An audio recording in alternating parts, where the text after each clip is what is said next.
மற்றும் அமெரிக்காவின் இரட்டை தாக்குதலில் உயிரிழந்த ஈரானின் உச்சபட்ச தலைவர் அலி கமேனியின் 11வது வயதில் ஆரம்பித்த பயணம் தற்போது முடிவுக்கு வந்துள்ளதாக கூறப்படும் நிலையில் அவருடைய மூதாதையர்கள் இந்தியாவை சேர்ந்தவர்கள் என்கிற இன்னொரு வரலாற்று குறிப்புகள்தான் இணையத்தில் தற்போது வலம் வருகின்றன.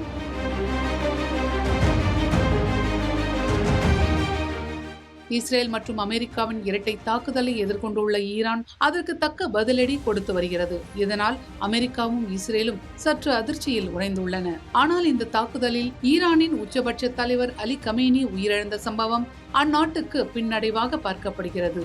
மேலும் மத்திய கிழக்கு நாடுகளின் அரசியலில் கடந்த 35 ஆண்டுகளுக்கும் மேலாக ஒரு அசைக்க முடியாத சக்தியாக இருந்தவர் அயதுல்லா அலி கமேனி.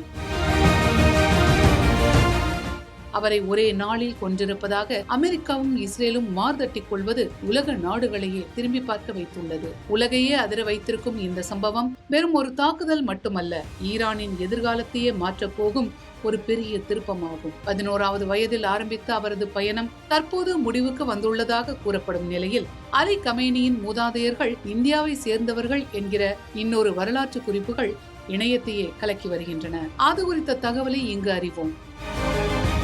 உத்தரப்பிரதேச மாநிலம் பாரபங்கி மாவட்டத்தின் சிரோலி கவுஸ்பூர் தாலுகாவில் அமைந்துள்ளது கிந்தூர் கிராமம். இதுதான் அலி கமேனியின் மூதாதையர் பிறந்ததாக வரலாறு குறிப்பிடுகிறது. இந்த கிந்தூர் தான் 1790ஆம் ஆண்டு பிறந்த இஸ்லாமிய ஷியா அறிஞரான சையத் அகமது முசாவியின் பிறப்பிடமாகும்.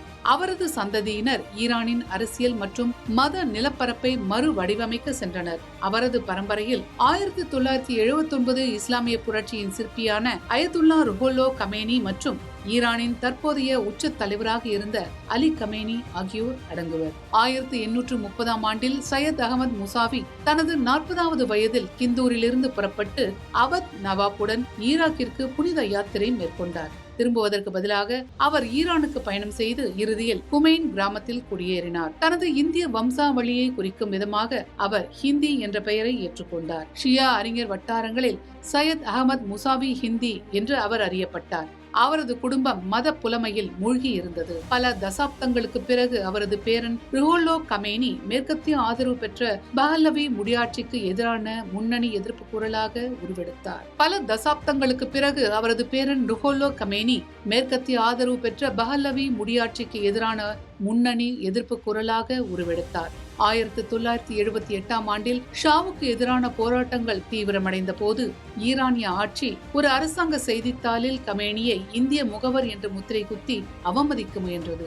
அவதூறு பிரச்சாரம் பொதுமக்களின் கோபத்தை தூண்டியது. இது ஷாவின் வீழ்ச்சிக்கும் 1979இல் இஸ்லாமிய குடியரசு பிறப்பதற்கும் வழிவகுத்தது. கமேனி ஈரானின் முதல் உச்சபட்ச தலைவரானார். அவரது வாரிசான அலி கமேனியும் அதே முசாவி குடும்ப வம்சாவளியை சேர்ந்தவர். இன்றும் உத்தரப்பிரதேசத்தின் கிந்தூர் கிராமத்தின் ஒரு பகுதியான மஹால் முஹல்லாவில் கமேனியின் மரபு வழி வந்தவர்கள் வாழ்கிறார்கள். அவர்கள் மத்தியிலும் அலி கமேனியின் மரணம் பற்றிய செய்திகள் நிலைக்குலைய வைத்திருக்கிறது.